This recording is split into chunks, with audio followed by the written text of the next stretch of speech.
নমস্কার, আপনারা দেখছেন কলকাতা টিভি ডিজিটাল আর আমি আপনাদের সঙ্গে নিমাই পান্ডা।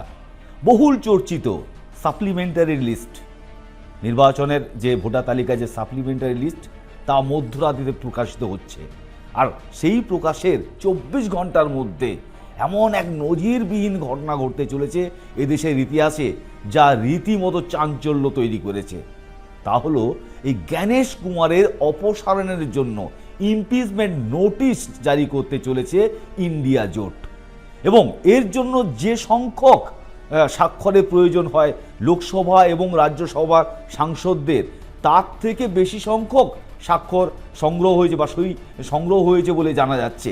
লোকসভায় দরকার হয় 100 জন সদস্যের সই, সেখানে 130 জন সাংসদ ইতিমধ্যেই স্বাক্ষর করেছেন বা সই করে ফেলেছেন, এবং রাজ্যসভায় 50 জনের জায়গায় 63 জন সদস্য তারা কিন্তু ইতিমধ্যে সই করেছেন।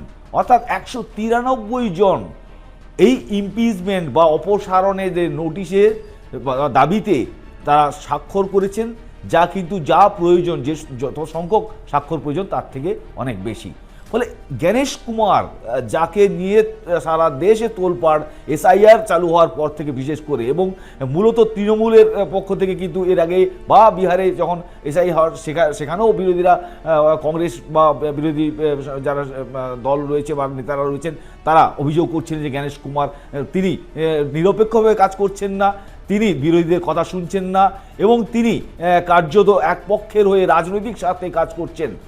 এই ধরনের অভিযোগ ছিল। সেই একই রকম অভিযোগে কিন্তু এই অপসারণের নোটিশ জারি করতে চলেছে 24 ঘন্টার মধ্যে বিরোধী জোট ইন্ডিয়া জোট।